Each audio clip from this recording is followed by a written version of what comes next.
they should spar. Yeah. And also, the people that are more into the fitness and the spiritual aspect, that might not be for them either, right? Yeah, I mean, cause I never like to force people to spar because you're putting their health and their safety at risk, and Mm-hmm. I'm not really, I would never want to put myself in a position where I end up being responsible for like a freak accident or something like that.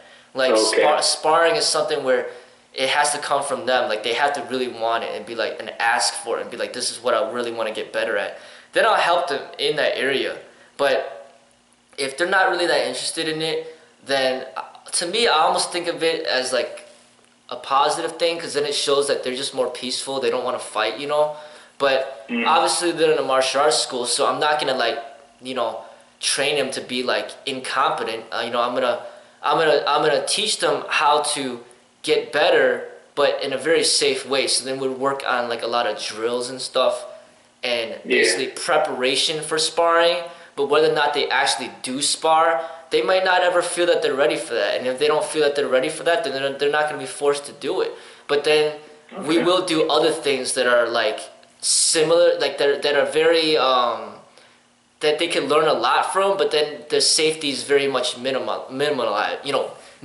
Like basically, like when I teach children, for example, like you know, maybe I'll have them do some sparring with the foam swords or something like that, you know, or I'll Mm-hmm. have them do like, you know, like gun training with the Nerf guns, you know. With the adults, you know, I'll have them do like a lot of drills that are very much, very relevant for sparring, you know. Um, but it's just, it's not for everybody.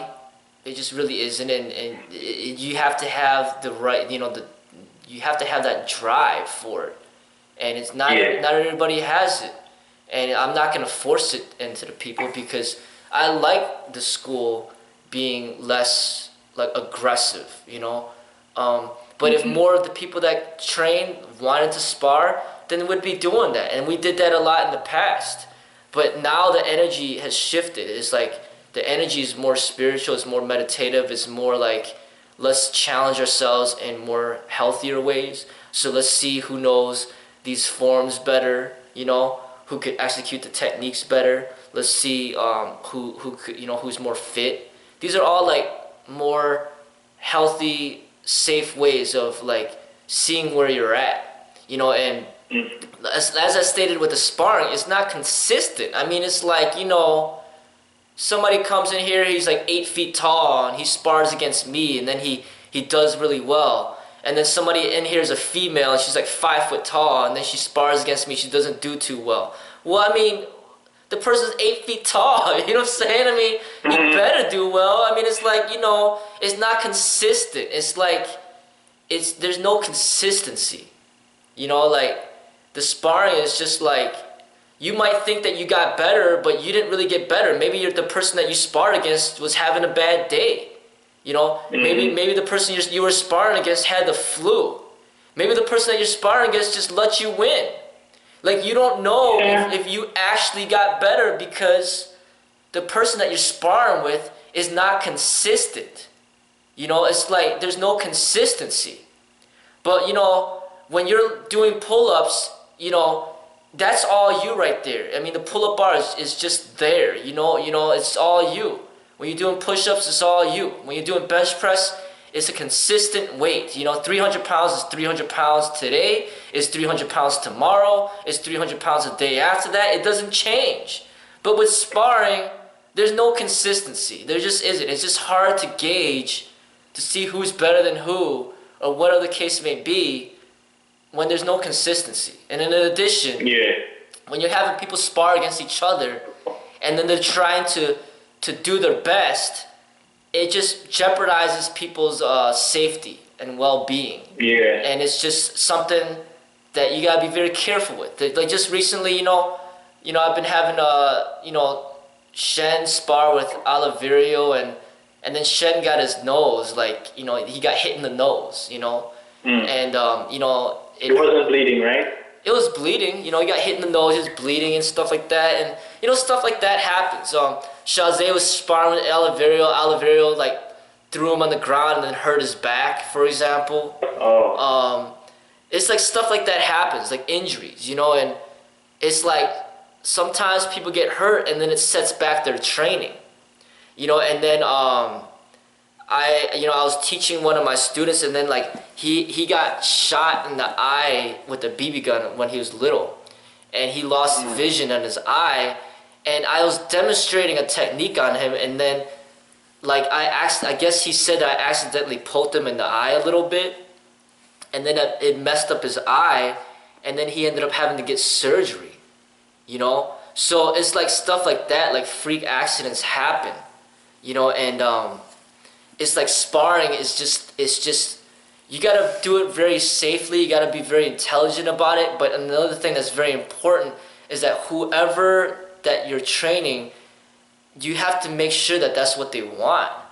If that's not what they want, then you can't force it on them, because it's like, you know, if they get hurt, you know, that's you, you know, that's your fault. You know, like with my own kids, it could be different because they're all my own kids, you know what I'm saying? Like, if they got to go to the hospital, I got to take them. It's coming out of my pocket and everything, you know what I'm saying? But you're talking about a stranger from the streets that becomes your student. I mean, this is their decision. They're adults. They can decide whether or not this is what they want, you know? And if they don't want it, then that's it. I mean, even if they do want it or they don't want it, how is it benefiting the school? It's not like I'm training them to be like the #1 boxer in the world so they can make the school billions of dollars or anything like that. It's like we don't go to competitions. We don't do any of that. So it's like if they spar, it doesn't necessarily even help the school, because if they get hurt, then the school suffers. You know, so it's almost to the benefit of the school if they don't spar.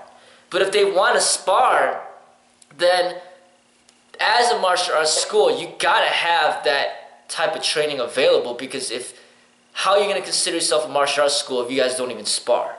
You know what I'm saying? Yeah. It's like, so that training has to be available, and it is available.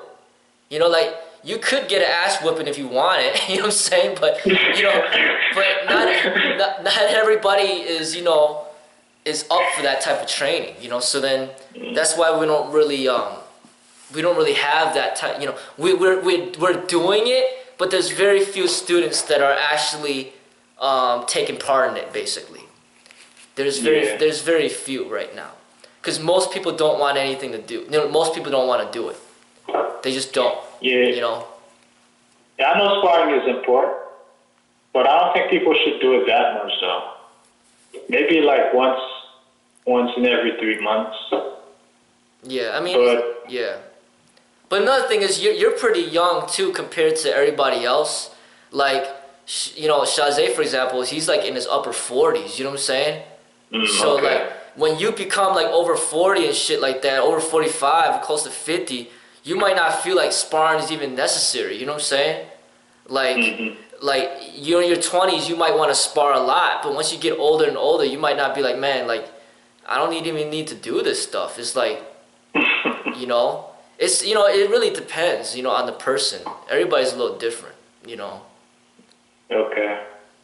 And for me, every time I spar, I want to film it. You know what I'm saying? And not a lot of people want to be on film either. So then it's like, well, if you don't want to be on film, then shit, I ain't gonna spar then. You know, because I like to have that shit on record. I like to watch the technique and all of that, you know. So everybody has their reasons of why they want to spar, why they don't, and everything. You know, some people like, I don't want to be on film. Well, I can't force them to be on film. You know, some people want to spar, some people don't. You know, I can't force none of that. You know, but yeah. You know. Yeah, but then again, sparring with protective gears, I don't think it's a good idea. Like with gloves on and helmets and everything, like. Well, other schools do that. I don't, because I just don't. You know,